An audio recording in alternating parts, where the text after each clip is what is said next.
So the question is, what are my favorite books or instructionals or resources on Jiu-Jitsu?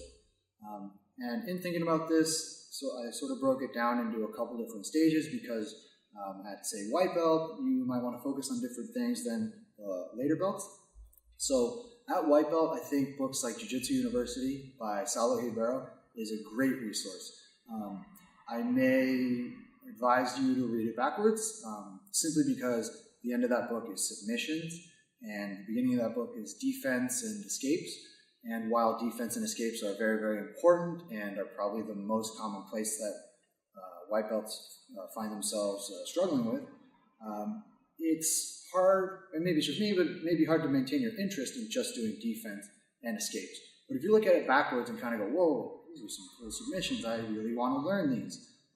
And you try them and they fail, that's not a problem, but it may hold your attention long enough for you to get to the remaining sections of the book and actually get to practice them. So Saulo Ribeiro, Jiu-Jitsu University, great.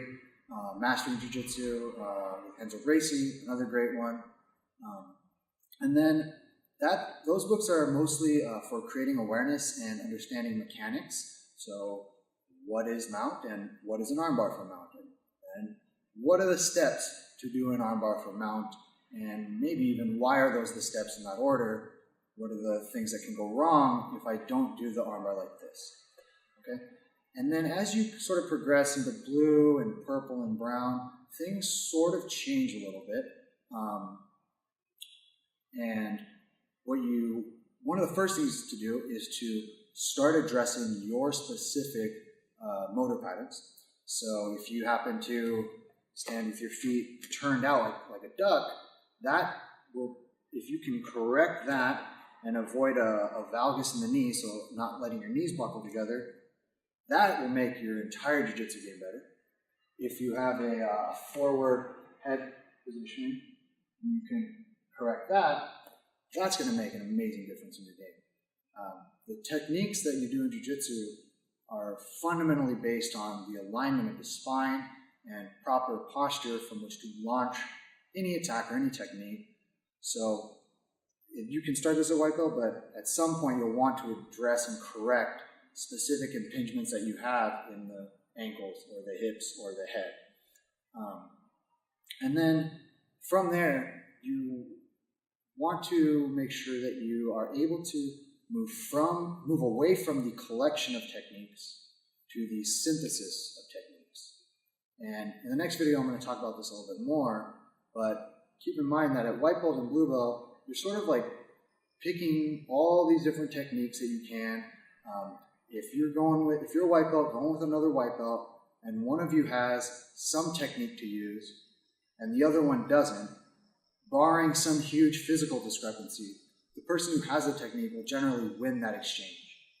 Okay, and what that leads to is this idea that by collecting more and more and more techniques, I will continue to get better and better at jiu-jitsu. But, again, as I'll mention in the next video, that doesn't really pan out. You want to then narrow down the number of movements and techniques you use so that you're not just choosing from all these different flavors of techniques to use, but you're just quickly able to make a decision about what is the proper movement to solve this problem right now and get ahead. And in order to do that, you will want to have addressed a lot of the mechanical faults that could be in your feet or your hips or shoulders, simply because just deciding to do that technique is not as simple as pressing a button. It requires your nervous system to move your skeleton into that shape. And if you've got all these shoulder issues or hip impingements, it may be challenging to make that happen. So in the next video, I'll talk about what exactly changes as you go into the higher belts and how you can accommodate that in your training and how to make the most of that exchange as you leave white and blue belt and move into the more senior belts, purple, brown. If you want more videos, please click below to subscribe. If you want to dive in deeper, you can click here to get a free video seminar I did of one of my favorite sequences from standing to submission. And if you have any questions or anything you want to see, please leave it in the comments below.